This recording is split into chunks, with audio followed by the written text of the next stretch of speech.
Bismillahirrahmanirrahim. Assalamu alaikum. Hope you are fine. Today we are going to continue our chapter respiration and energy from food. Last lecture में मैंने discuss किया था इसके basic facts. अब मैं इसको यहाँ से कंटिन्यू करने जा रही हूँ. In most living organism including human the energy for food comes from a chemical reaction between food and oxygen. ठीक है. जितनी भी लिविंग ऑर्गेनिजम्स हैं जिसमें हम इंसान भी शामिल हैं, उनके अंदर एनर्जी जो है वो कहाँ से आती है? वो एनर्जी आपकी एक केमिकल रिएक्शन के नतीजे में आती है और वो होता है फूड और ऑक्सीजन के दरमियान में. इस रिएक्शन को हम कहते हैं aerobic respiration. Aerobic respiration means in the presence of air और oxygen you can live for a few days without food. ठीक है. वो कह रहा है कि आपका एरोबिक का मतलब है कि प्रेजेंस ऑफ एयर और ऑक्सीजन. आप जो हैं फूड के बगैर तो कई दिन तक रह सकते हैं, but without air you will die in a few minutes. लेकिन आप एयर के बगैर कुछ ही दिनों में आप डाई कर जाएंगे. It is the oxygen in the air which is so vital to you. ठीक है. जो एयर के अंदर एयर क्यों ज़रूरी है? एयर के अंदर ऑक्सीजन होती है जो कि हमारे लिए बहुत ही अहमियत की हामिल है. Sometimes though your breathing can not get enough oxygen to your cells. कभी कभार ऐसे होता है कि आपकी ब्रीथिंग जो है वो आपके सेल को जो ऑक्सीजन प्रोवाइड कर रही है वो आपके लिए इनफ नहीं होती.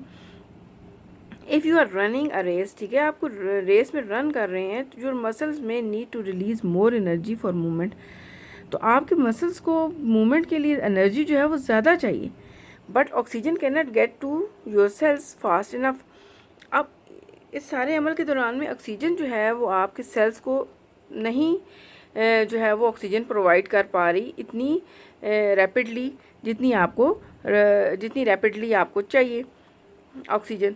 तो बॉडी क्या करती है? Body gets this energy by breaking down glucose down without oxygen. अब आपकी बॉडी जो है ये एनर्जी कैसे गेट करना शुरू कर देती है? Without oxygen. ठीक है. अब विदाउट ऑक्सीजन क्या होता है कि आपका जो ग्लूकोज है वो डायरेक्ट क्या है ब्रेक डाउन हो रहा है आपके एनर्जी के अंदर और वो ऑक्सीजन के लिए बगैर.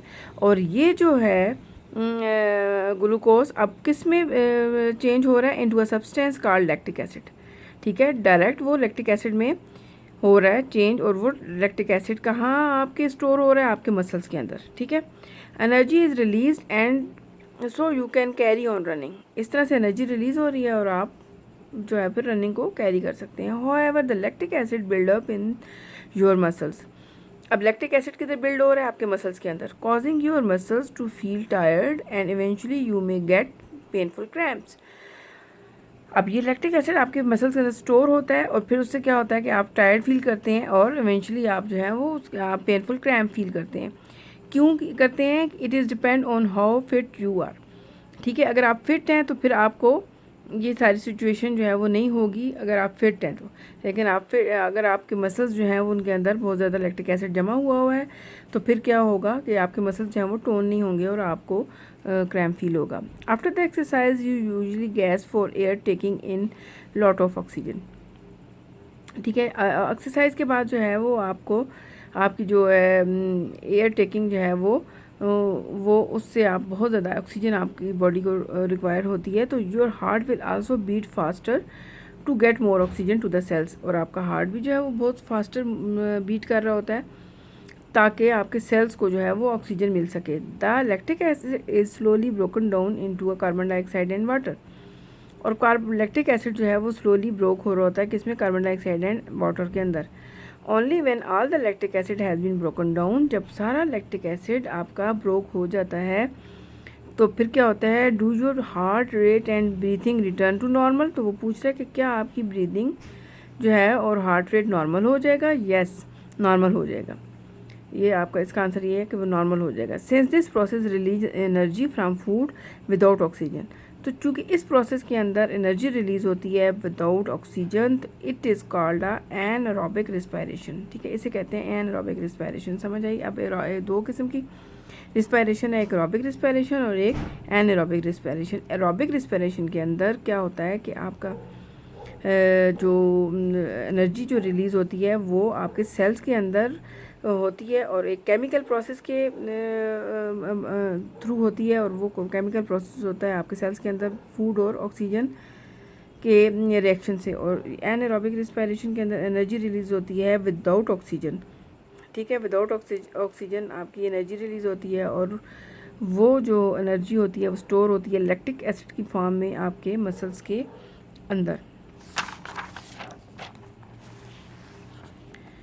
अब एरोबिक रिस्पायरेशन जो होती है, अब ये इन्वॉल्व होती है 3 प्रोसेस में इन द ह्यूमन बॉडी। अब इसके अंदर 3 प्रोसेस होते हैं और वो 1 बाय 1 जो है वो क्या है। नंबर 1 है oxygen is taken in to the cells of the body by the blood, ठीक है। ऑक्सीजन जो है वो आपके सेल तक जाती है किसके थ्रू, ब्लड के थ्रू। बॉडी के एक सेल तक कैसे जाती है, ब्लड के थ्रू। फिर energy is release by the reaction of the dissolve food with oxygen. अब डिज़ोल्व फूड जो आपने डाइजेस्टिव फूड डाइजेस्ट होके आपके ब्लड के अंदर इंक्लूड हुई है और ऑक्सीजन जो आपके लंग्स के थ्रू आपके ब्लड के अंदर इंक्लूड हुई है, ये दोनों जब आपके सेल्स तक पहुंचते हैं और आपस में केमिकल रिएक्शन करते हैं तो फिर उससे एनर्जी रिलीज़ होती है। और इस एनर्जी रिलीज़ होने के अंदर 2 चीज़ें प्रोड्यूस भी होती हैं, एक कार्बन डाइऑक्साइड और दूसरा water. Carbon dioxide and water are taken back to be breath out into the air. और ये भी आपके ब्रीथ आउट हो जाते हैं, ठीक है, आपके लंग्स के थ्रू। तो ये 3 प्रोसेस होते हैं एरोबिक रिस्पायरेशन के थ्रू। और यहाँ तक हम फिनिश करते हैं और नेक्स्ट जो है वो हम देखेंगे कि हमारा लंग्स जो है वो कैसे जो है ये सारा प्रोसेस करता है नेक्स्ट लेक्चर में। तो आई होप कि यहाँ तक आपको समझ आ गया होगा। अल्लाह हाफिज़।